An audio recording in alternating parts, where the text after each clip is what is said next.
I want to thank everybody for attending. So my name is Taylor Greiner. I'm the Director of Innovation here at US Signal, leading our R&D efforts and new product development. I'm joined by the very talented Ryan McDonald. Ryan, if you want to introduce yourself. Yeah, Ryan McDonald, Solutions Architect, been with US Signal a little over almost 5 years now. I live and breathe Microsoft. I'm that licensing nerd. If anything that comes up, I don't quite drink the Kool-Aid, but almost there. His blood runs blue. So Yeah. But I definitely understand the frustrations and everything. So that's what I'm hopefully here for, and hopefully we can limit some of that. Just a quick housekeeping note. If you have any questions that do pop up, please throw them in the chat. We're able to see those. There's the chat section. I think there's also the question section. So we'll have an eye on that. We love for these to be interactive. I think especially with something as new as the E7, we're going to do our best to answer them.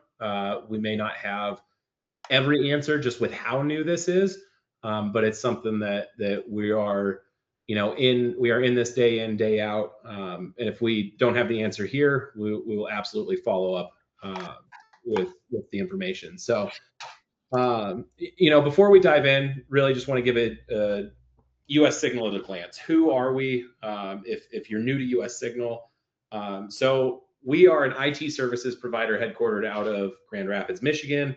We've got a presence all the way from the Great Lakes, Indiana, Ohio, out west to California, up into Oregon, with three kind of core pillars that we base our business around. So those pillars are our network, our data centers, and then our cloud offerings. And in cloud, Microsoft is a major player of that. We're a direct bill Microsoft partner. We've been in the CSP program actually really since it kind of came to fruition. So I think we've been doing this for a decade. A ton of experience, and would love to support you in your Microsoft practice if we don't already. Ryan, anything you want to add? I don't think so. I think we can kind of get the ball rolling here. Yeah, what everyone's here to see, the E7 stuff. Yeah. All right. So our agenda today, we're gonna cover a few topics, but really to start, we want to go into why does the E7 even exist? Why did Microsoft decide that now is the time to release a new license? They've had the E5 for a while; it's been full featured. Why now? And it's called the Frontier Suite. That's the E7. So we'll get into what's inside that, and then the parts that people really are interested in. I think the features of the Frontier Suite. So Ryan's going to demo Agent 365. We're going to demo some of the Copilot and Work IQ stuff, and then we'll get into the Entra Suite and walk through that. And that's really a big piece of this as well, because with all of this AI, with all these agents, we need ways to manage this stuff. And that all plays into it. And so, and then we'll kind of end with right sizing that. But, Ryan, I think, you're probably best suited to talk through why the E7 exists. Yeah. So really what kind of started there was, I feel like a lot of people say 2025 was the year of the agent, but really 2026 really came into, all right, we're going to start deploying agents. We know what AI can do, but we need to be a little bit more focused on that. And so then it kind of turned into everybody was building their agents, whether it's Salesforce, Workday, Monday, all those different SaaS solutions. And how can we manage all of these agents, or your own developers are building their agents for certain workflows? That really kind of was getting a little out of hand. There was a lot of stuff going on there. And then along with that, we've got Zero Trust. It's another, it feels like 5-6 years ago, that was quite the buzzword.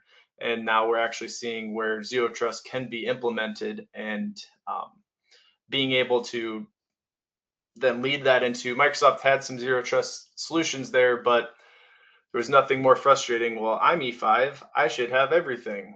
well, it started turning into we've got all these different add-ons for Copilot, for Entra Suite. And I feel like Microsoft was really feeling the pressure of the E5 folks of, okay, I'm tired of, I should be E5, I should have everything. So that's really where the birth of E7 came together, being able to cover those first two big pressures there. Awesome. Yeah, and then again, everything he covered, it's been a lot of interesting conversations, I think, even around the E5. And what does that look like? We did just get a question. Was there an E6 or did they just skip that one? Same thing. E4. That'd be a good one to do a little bit of research on. Maybe we'll ask Copilot on the demo. Microsoft's naming conventions have always been interesting. I don't know why they skipped the even numbers, but yeah, that, and I wish there was a little bit more difference of Office 365 to Microsoft 365, because I'm sure everybody's had those same pain issues of, especially moving into the cloud of, well, I'm E7 or I'm E3, I'm E5. Well, which E3, E5? Yeah, exactly. So, all right, so they've got this new license. We really want to understand what is the Frontier Suite, and for those that don't know, that's the name they've given this E7. And Ryan, I'll kind of have you cover that as well. But do you want to dive into what more? Why would I do this instead of just an E5? Yeah. Really, when it comes into E7, the big play there is going to be if you're looking at Copilot. If you're an E5 and Copilot, that added cost that will go on later on would be it's ultimately going to make more sense just to get to that E7. Some of the other pieces there would be the Agent 365 that's included. Being able to, if you're using Copilot, you're already starting to build your agents, and being able to build those guardrails in place for all those agents and get a lot better monitoring there. With the Frontier Suite as well, you'll see the word Work IQ be brought up a lot. Really, what Work IQ is being able to take Copilot to that next level of researching through your interactions with your coworkers, interactions with any external vendors, Teams messages, things of that nature. They're similar to what Copilot has as well today with the Frontier Suite called CoWork. A lot of that plays in line with the Work IQ. With the Frontier Suite as well, you're able to access not only it used to be the default, the OpenAI model. Now within Copilot, we're able to access Anthropic's models. Right now, I believe it's just Anthropic and ChatGPT, but more to come on that piece. I hear rumblings that they're working on their own model, but we'll see. There's a lot of drama in the frontier model world right now. That's for sure. No. Okay. Anything to cover on Agent 365 or Entra? We'll get in a little bit more of that with the demo. But the Entra Suite, I know we've covered some of that in the past, but just another quick review here. With the Entra Suite, you're getting that internet access, the private access, and then along with the governance, ID protection. We'll get a little bit more into detail there, but historically, each one of those had its own little add-on, or you could do the Entra Suite itself. But as we'll see here, I think the next slide would kind of show a little bit better price breakdown. Yeah, and you can kind of see on the slides there, right? If I were to buy these now per user, what's that look like? And if you haven't seen the price of the E7, the one thing I always warn people about, especially when they're looking at Microsoft licensing, is the number's going to kind of jump out at you, and you're going to go, "Hey, that's pretty pricey," right? I think I would caveat this with this license is probably not for everybody at the moment. Like if somebody's on a business premium, I don't know that I'm recommending you jump all the way to an E7. But if you are on that E5 or even that E3 and really kind of looking at the full feature set, that's where it starts to make sense. And so, the E7 price is $99 per user per month.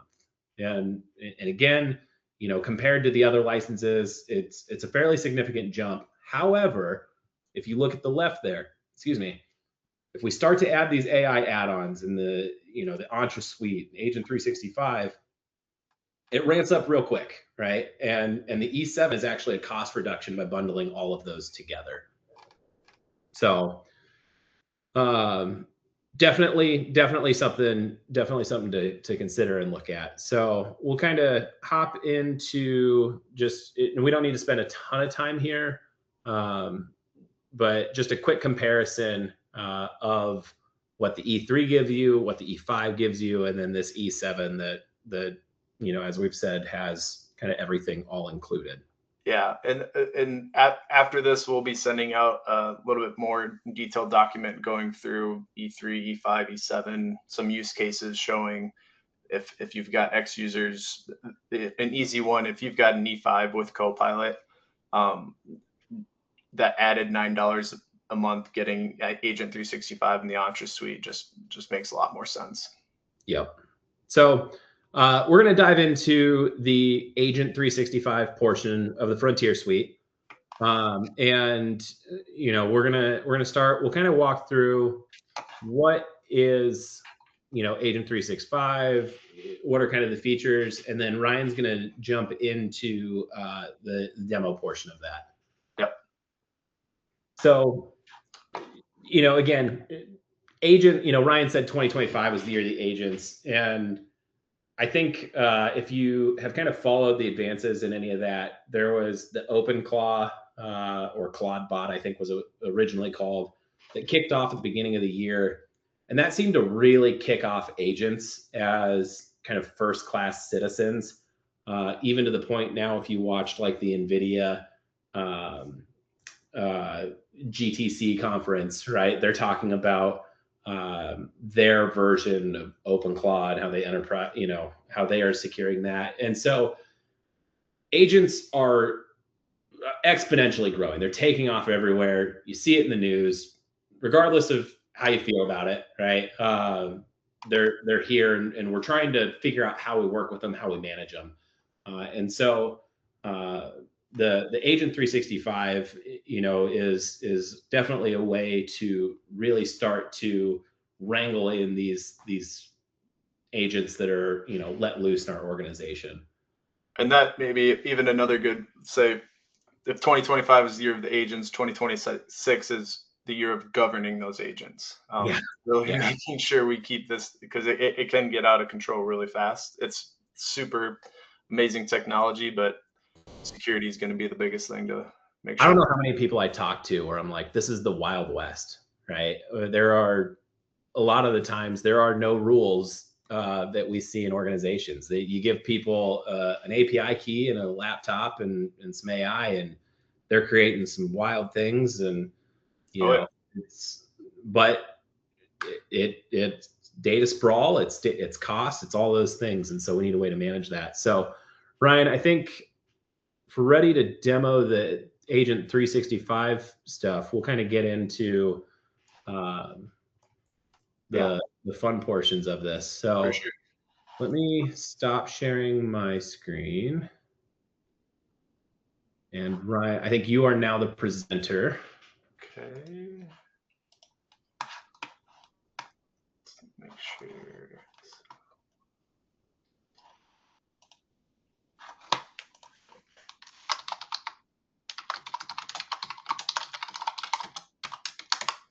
Granted access here real quick.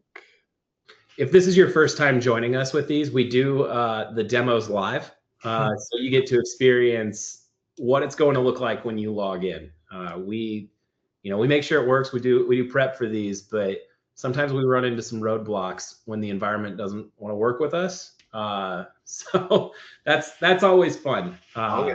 Here's our first roadblock. I'm going to be right back because I have to do the system. Yep. Okay. So he's give me 2 seconds. This is also, if this is your second time joining us, you may realize this is a different demo platform than we've used in the past. So we are thought we had all these worked out, but they'll bite you. While we're waiting for Ryan to hop back on, should be here any moment. Any questions from the audience with anything that has been seen so far? Happy to answer them as best we can.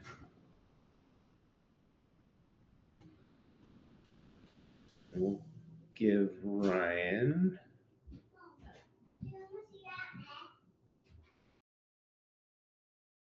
All right, Ryan's back. We're back. Okay. Can we, let's see if I can do it. Make presenter. Okay, Ryan, now you're presenter. Should be able to share your screen. Thank you, everybody, for holding tight.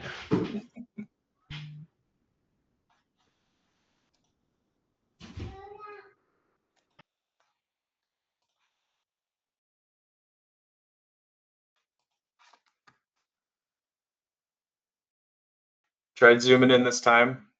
Holler if it. I think we're good. Okay.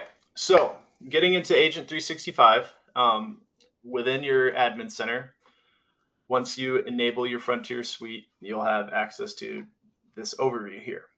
What your overview is going to get you is a whole list of dashboards showing how many agents you have. They're calling it their registry, active users, agent runtime. Then it goes into a little bit more with your actions, if there's any agents at risk, if there's been requests to add specific agents to different channels, say a Teams channel or a SharePoint site, those types of things. One other thing here would be agents without owners. A little bit of detail there would be, as we see more and more people start using agents, whether that's an agent ID being the owner or an actual user. Right now, Taylor kind of mentioned earlier, we've got the wild, wild west. So we're seeing a lot of agents get created under user personas. Then let's say that user now leaves, an agent running there without an owner. We can get a little bit more detail into those pieces there. And then there's a little bit more here with just the analytics itself, how many agents are getting created, that sort of thing. So, okay. Then we can click our all agents here, and what this is going to show, not only agents that you've created with the Copilot Studio, but any agents that were provided from Microsoft in the Frontier Suite. Within each agent itself, we can click into this agent and see the details, see the owner, where it's currently published, any users that are assigned, what its capabilities are, any knowledge sources, things like that. Some of the security pieces here.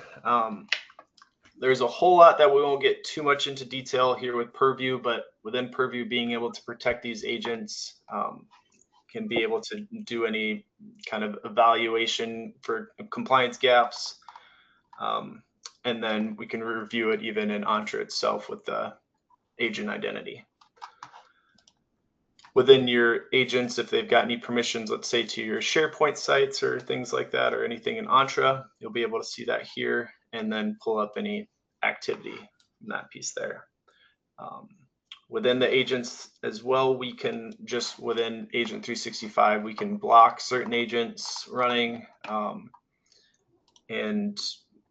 or install the agents for either all the users or a subset of users, get you a little bit more control on those pieces there. One other piece that is rapidly growing, but right now it's a little bit more, I would say, in preview, is Shadow AI. So everybody's probably familiar with Shadow IT.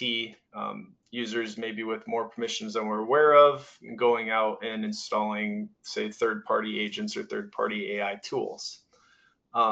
Within Agent 365, we can actually go out, and today it's just OpenClaw, but we can see if any devices have been detected installing OpenClaw. And then within our security policies here, They've got a nice little checkbox. I've already done that here for Intune, but by just checking that and assigning policies, that's going to go out and create your Intune policy. We can also block OpenClaw to be installed. One big piece to note here is today with Microsoft, this is only able to apply on Intune managed devices. I see that changing eventually, because with so much that they've got going on with their app protection policies and understanding that the world's moving into a little bit more of not only bring your own mobile device, but bring your own laptop workstation. I see this eventually moving a little bit more into the global secure access. But I think this, Taylor, you tell me if you've heard differently, but shadow AI is obviously a big pain point for a lot of folks. What tools does Microsoft have in place to be able to allow us to just use Copilot? Or I want them using Claude, but I don't want them going out using other third parties to protect from uploading other company data and things like that. Yeah, it's a really interesting time in the space right now, not even just with Microsoft, but I think vendors just across the entire ecosystem. Everyone's trying to figure out how to do this and do it right. I think Microsoft's got a great start just because they're so ingrained into the environment. And so as you know, as these tools get more advanced, they're going to be able to, you know, as you can see here in the coming soon, right? The ability to detect this stuff is only going to grow. Yep, for sure. Oh. We got a question in the chat. Any detection of rogue agents or just agents on Intune managed devices? Right now from Agent 365, Ryan, correct me if I'm wrong, this is currently just Intune managed devices. Just Intune managed devices today. Yeah. And then only right now just OpenClaw. If there was another agent that you had out there that you've built from Copilot Studio, things like that, or some of the third-party ones that Microsoft's delivered out of the box, those can be managed and blocked or allowed. But yeah, today only Intune managed devices, and some more other shadow AI agents coming soon. Perfect. Okay. Alrighty. So now moving into tools. This is where we've got our out-of-box MCP servers that Microsoft has provided. Within each one, we can see their status, get into what exactly this MCP server is doing, and then whether we want to block or allow this for our users. Some of this still is in preview, as you can see with the Windows 365 agents, things like that. But one other piece that seen a little bit of adoption out there with some Microsoft MVPs and LinkedIn is being able to bring your own MCP server. So being able to build on-premise MCP server and then have that connect into Agent 365 and then allow your admins to monitor that. I believe a lot more to come on that piece, being able to get more fine-tuned. All of this being able to still monitor with conditional access as well. But I think just even having these tools here is going to help immensely. Okay. So then in our settings here, we've got a few things within our agent management rules. Couple things I mentioned before. If we have any ownerless agent, we can run a tool to process those agents and get them assigned to the correct parties or the correct agent IDs there. I don't have any in my lab today, sorry. And then our Microsoft agents, these are the third-party tools that you saw before that we can go ahead and get these pre-installed for the end users without each user having to go through and click here. Right now, it's only kind of a mass deployment, so it can seem a little daunting, but I see more I see more to come here of being able to just click a few, assign the users there rather than just doing it all.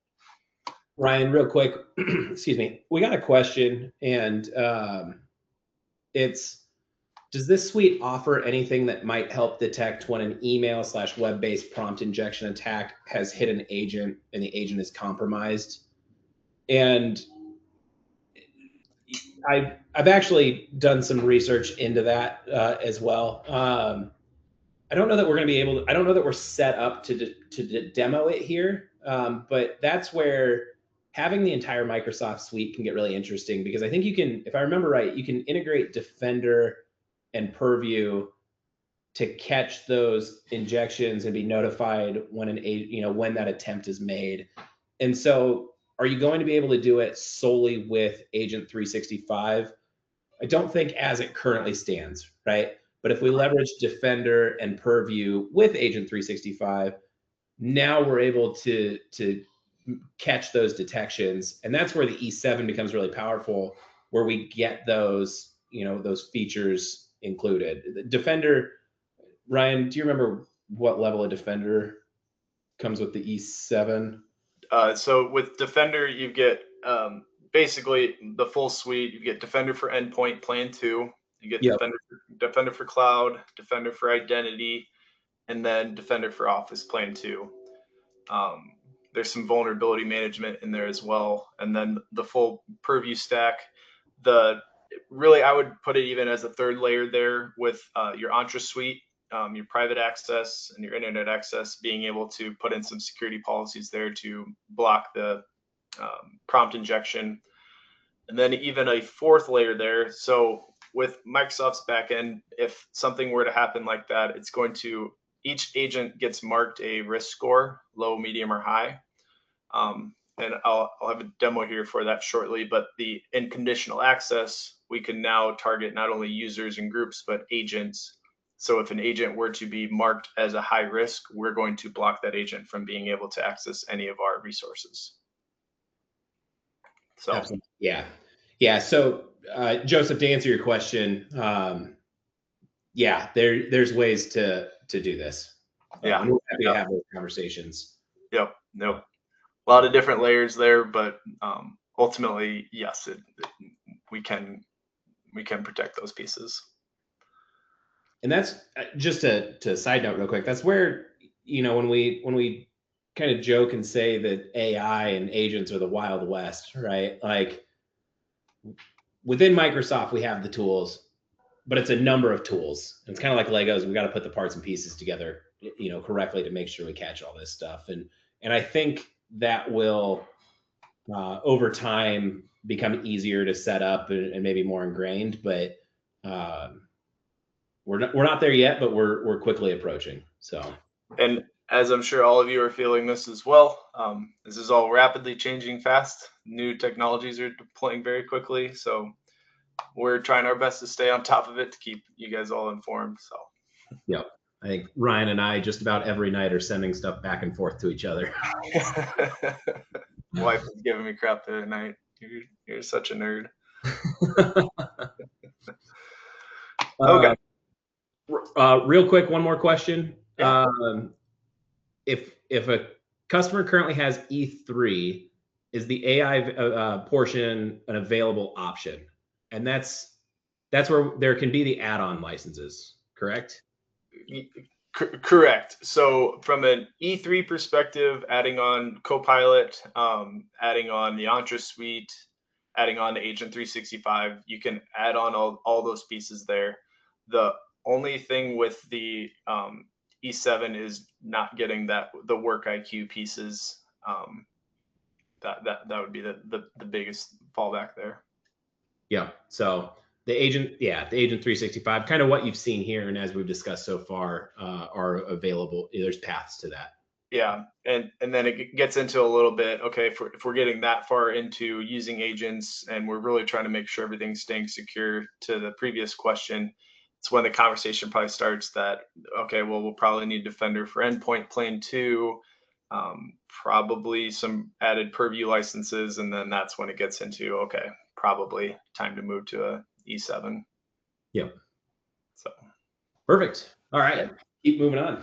Good questions.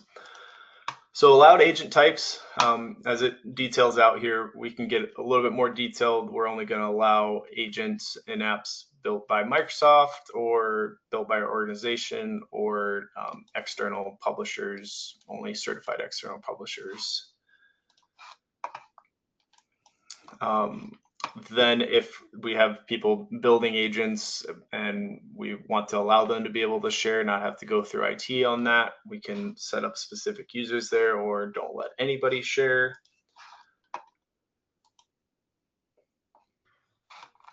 Then here into our templates. Microsoft has their default templates here, or we can create a new template. The biggest thing here would be for creating agents or onboarding agents, and we want to set up those guardrails here for configuring permissions, sharing, how long the agent will be around with this life cycle, or some of the other security pieces there. So just to show a quick example here,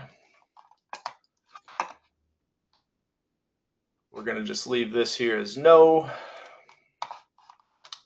So here's where we can set up a conditional access policy for this agent, an access package, being able to, if users want to request access to the agent, a lot of that can be done with Entra ID governance. And then any security attributes that you might need there. Haven't run into a ton with the security attributes yet, but I'm sure there's going to be more to come there. Yep. And then some of the other policies here, by default, you're going to get the identity protection, network visibility. So let's go back here.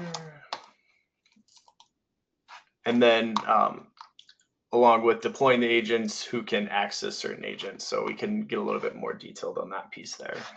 So perfect. Yeah. All right, so that's kind of a general overview of the Agent 365 platform, right? We're able to start managing these agents, how they work throughout the organization, access, sharing. Really, this is kind of becoming the central hub of that. So, Ryan, I don't want to necessarily switch back to the PowerPoint. Yeah. So, I know we're going to shift into the work IQ. Yeah. And what is the semantic layer of these agents? I think we just kind of dive right in, and we can kind of, share what is work IQ, what does it mean to have a semantic layer, and demo that portion of the platform. I think a lot of those questions will kind of get asked as we work through that. Yep. Okay. So I have my lab tenant here with my user account, and I've got an E7 license. I've gone through in my lab, I built a SharePoint site for strategic initiatives. I've got Acme Manufacturing and a Project Atlas.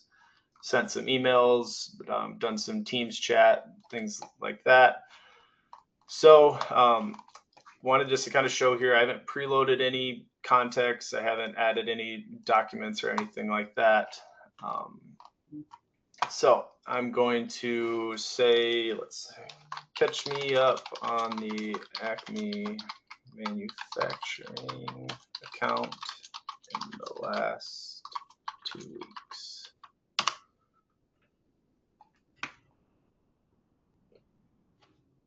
You have to forgive me on some of my examples. I was trying my hardest to put together some kind of ones. Yeah. It was kind of fun sending back emails back and forth to myself, trying to make some things up. Hey, I think there's an agent for that.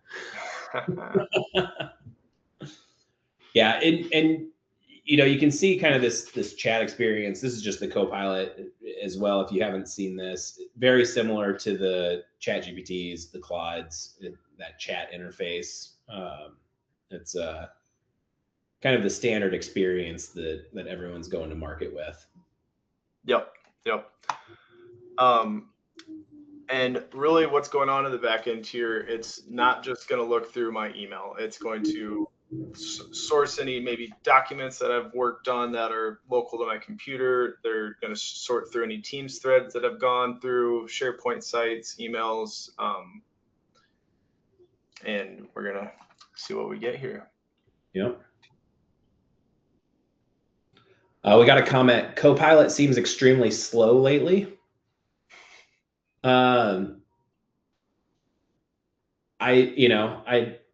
If I had insight into the servers running this stuff, probably not working at US.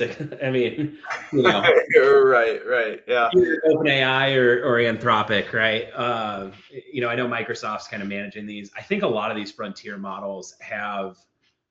I mean, they're seeing all kinds of stress on this stuff, and it's due to the agents. You got to think about when this stuff launched and it was the Chat GPT experience. It was single request in, request out, right? I ask it something, it formulates a response, and it comes back with it.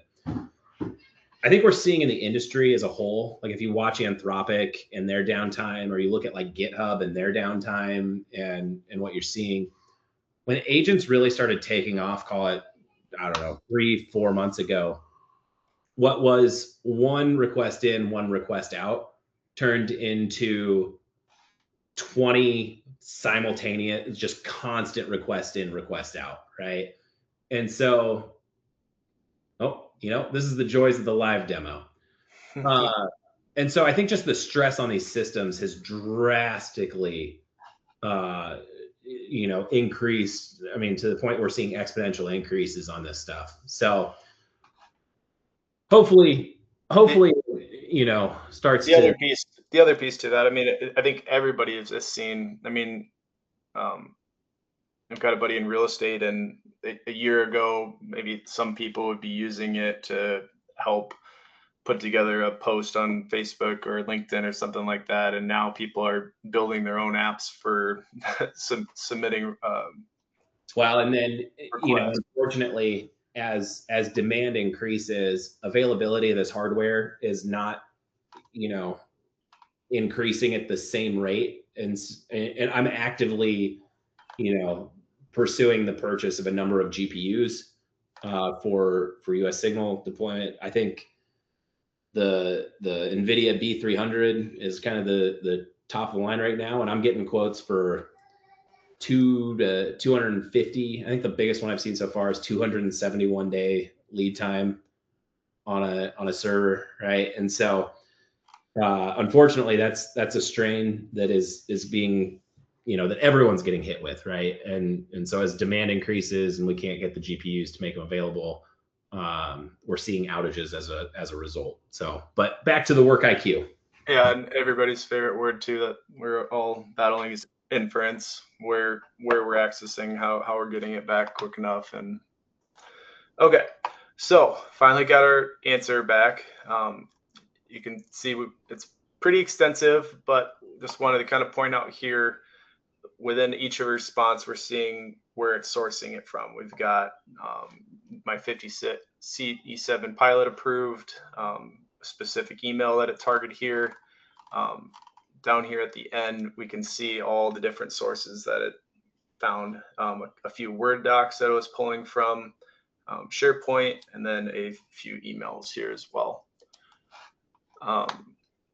One other thing I wanted to note here is this is where I was talking earlier, where we have our different models that we can pick through for OpenAI, and then also now we have Opus. So I know that's been something Microsoft's been really working on in the back end lately, is not trying to make it where everything is OpenAI, have different access for different frontier models on the back end. So, hey, Ryan, real quick, one of the questions that I've been asked, and I want to make sure we address it here. Token usage with Azure with these models, is it included in your $99 a month price, or is there a token cost on top of the license? Today, it would just be your $99. I haven't seen anything where they're going to change that, but I just sit here and I have to assume eventually that's going to be the case, just with all the other models having a usage token limit. I haven't seen anything yet where if I use Opus here, I'm going to be able to do that, and it's not. They're obviously going to track your usage, but today there's no added usage within Copilot for M365 and your agents. Now, getting into Foundry or anything like that and using a model for something specific built in your agent, that's where you might see some added Accruing those token usage costs. limits there and tokenization. Yep. But just strictly within Copilot for M365 today, there is no added. It's just the $30 or the 99 for E7. Perfect. Yep. Yep. Okay. Yeah, I'm nervous what that's going to look like, but we'll see as time goes on. Real quick, we did get a question in the chat. With Copilot and other agents, etc., what kind of hardware resources will be needed? And Ooh, I get a think Mac. get a minute.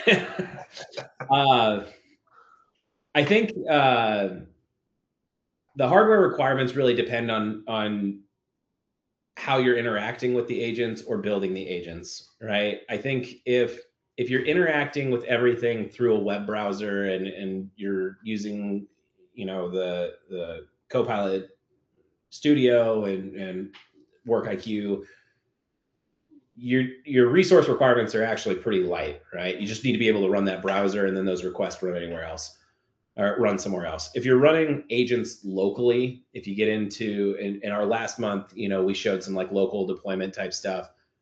That's where you really get into, does the device need a GPU? Do you need, can you get by with CPUs? How do you start to architect out the hardware components of it? I wish I had a better answer for you. It's so situationally dependent. But if all you're doing is stuff through the browser, like what we're showing here, then I don't think you need to go buy anything crazy expensive or anything like that. Wouldn't even need a GPU, I would say. Yeah. Yeah. Something either an i5, Yep. i7, nothing too crazy. Okay. Anything else? I got a hardware guy if you need to have more conversation there. Anything more you want to show here with Work IQ? I think, again, it's kind of a quick demo here, but you can really kind of see how it can start to pull that information, from our emails and from SharePoint and different data sources and make sure that the responses are intelligent. Yeah. And the big thing with the Work IQ, it's really that added feature set with Copilot for M365. With just Copilot for M365, it doesn't do as well going through the different layers for the semantic graph. If you're in Excel, it kind of sticks in Excel. You're in Outlook, but being able to within here search through all those different pieces, search through any of like your own docs on your OneDrive, that sort of thing helps kind of pull it all together rather than being so siloed. But yeah, I think other than that, I want to be conscious of time too. Perfect.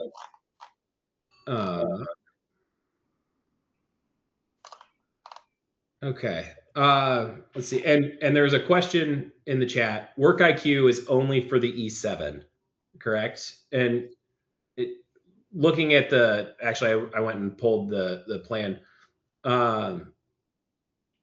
Looks like Work IQ is available in the Copilot Business license. Yep, and it's also in just the Copilot for M365 as well. There's some added feature sets within the Agent 365 and the Frontier suite that help the semantic layers even better. Okay. I haven't gotten great detail from Microsoft of what all those are today, but can help follow up on that piece. Yeah. So to answer that, it looks like you can get Work IQ, but is it the full featured Work IQ?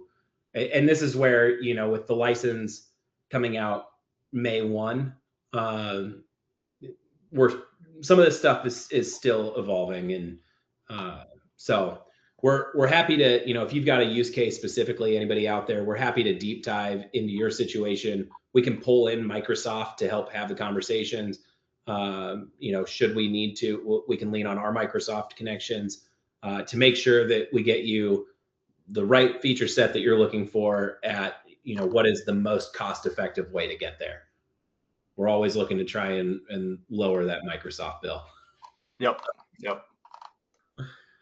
All right. Ryan, I know, we've got just over 10 minutes or so left, and the questions have been amazing. I appreciate everybody for asking those. Kind of the last thing we wanted to hit on was the Entra Suite and what's available. And so I think if we can kind of jump over there for the last few minutes, Yeah. that I think will kind of wrap us up and take us to a Q&A. Yep, for sure. So within the Entra Suite itself, we've got some different modules. We've got the Entra Internet Access. That's going to be our secure web gateway, similar to like a Zscaler or a Blue Code, if you're familiar with things like that.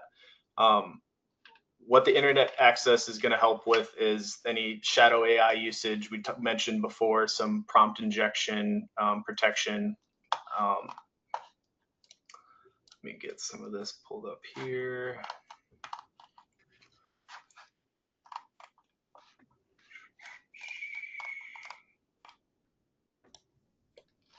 Entra has been around for a while. You can see there are a lot of options. Yes, it's ever growing.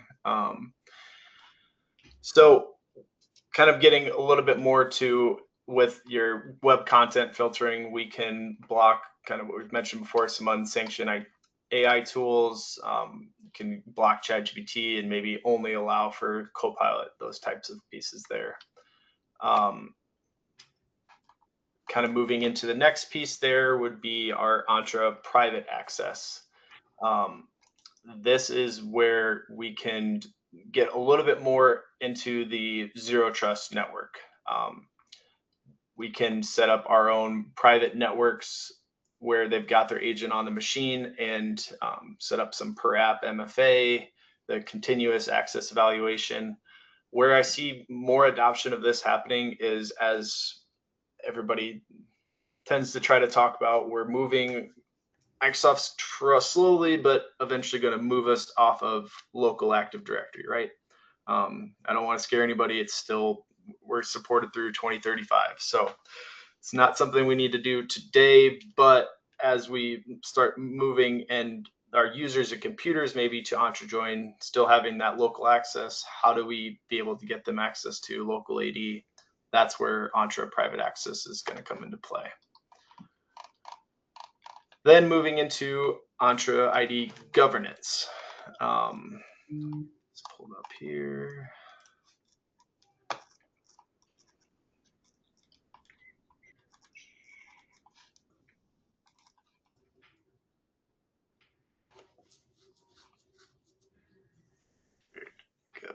Here we go. So Entra ID governance basically is a workflow engine. We can set up access packages, lifecycle workflow, access reviews. Big thing to think here would be not everybody wants to have 10, 12 global admins. Really, Microsoft tries to push you to have maybe one or two. So the idea here is we're going to start limiting some of those rights to our everyday admins, but maybe if they're getting into making a change or something like that, now we can get into being able to have them request access for those pieces with the privilege identity management. Within access reviews, again, maybe we gave somebody access, forgot to shut that off. We can run constant or scheduled access reviews to ensure, hey, do you still need access to this role? Or even on top of that, maybe helping clean up some SharePoint site pieces there. along with that, we could start building even some HR driven provisioning for maybe like Workday or SAP, um, building out those workflows where we create them in Entra and now they can sync and build out to those third party tools as well. Um, Only other thing, since we've been talking all about agents, um, we can build those agent identities into this as well. So if a agent needs to go maybe pull a higher permission, but we don't want to give it to them on a scheduled basis, we can have it go out, make the request, go to the admin and approve that agent to be able to do whatever added access that it needs. That one's been interesting. I think more and more people will find that extremely helpful as agents get more capabilities. We all hear those horror stories of uh, told the agent to go make my code more efficient. Well, the most efficient code was to just delete all the code. So I fortunately have not ran into that situation yet where it's deleted everything, but I've had it blow away a test before to pass. So that's always fun. do you have a backup? Yeah, that's why you use Git, right? So, all right. Last tier would be the ID protection. So this is where we're going to get, I mentioned before about if an agent is going to be flagged as risky. This goes not even just with the agents, but our users and any workload identities. This can tie directly in with conditional access. So if a user is marked as high risk, or if we've got a high risk sign in, we can start either blocking access, or if they're medium, we're going to require MFA, but if it's high, we're going to block or maybe request a password reset. Whole lot we can do there with the identity protection. Awesome. Yeah. Okay. We're pushing up on 5 minutes left. I want to leave a couple minutes for questions. Any final things you want to show here? Otherwise, happy to move into a Q&A. The only piece to just talk high level, I haven't run into any customers super excited about this yet, but they have what's called verified ID. So examples here would be if you've got a user calling into the help desk and we really need to verify that that user is who they are. We can build in verified ID that is, it goes through your Microsoft Authenticator. It is basically that one step above just either punching a code where it's going to go off of your actual picture, your face. So there's a little bit of steps involved there of making sure that all your users have a picture. But then once that's verified with their verified ID with Authenticator, now kind of got a workflow here. They make sure that they've got their card. They go through the authenticator, take a selfie, and then now they can get support and it'll get verified by the help desk on the back end. So, Interesting. Okay. Yeah. I actually have not seen this feature yet, so that's yeah. I see it more for probably larger organizations where maybe there are certain compliance pieces there that is needed of any. It just all the hackers are getting so good at maybe MFA just isn't doing it anymore. We need to have that next step. That's where that can potentially come into play. Makes sense. Okay. Well, with the last few minutes, we're going to open the floor to Q&A. And I mean, we've gotten great questions already. So if anybody has anything, Ryan and I will hang out for another couple minutes. But otherwise, very much appreciate you spending your either your lunch hour or your morning with us, or if you're anywhere in between the East Coast or the West Coast. Ryan and I love taking this as an opportunity to showcase these features, and again, we try to do it in a way that's very real and what you're going to see, and the problems you may even run into. So sometimes when a demo falls down, it's more of a learning opportunity. If you have any call them unique situations to your organization, just questions that you have that you would like to have a conversation with Ryan or I, please don't hesitate to reach out directly. We are going to send a follow-up with some resources that Ryan's put together. So you'll have our emails. We are more than happy to talk with anybody. We love talking about this stuff. Microsoft AI, it's keeping us busy, and we want to make sure that you get the support that you need. Absolutely. It's changing very fast, but super excited to talk about it. And even if it's something where you want to see maybe how this could work in your tenant, big thing to remember too, it's not something you have to go all in on. You can get a couple E7s and just start doing some testing there to see how things work. Because they can be mixed. You can have E3, E5, E7.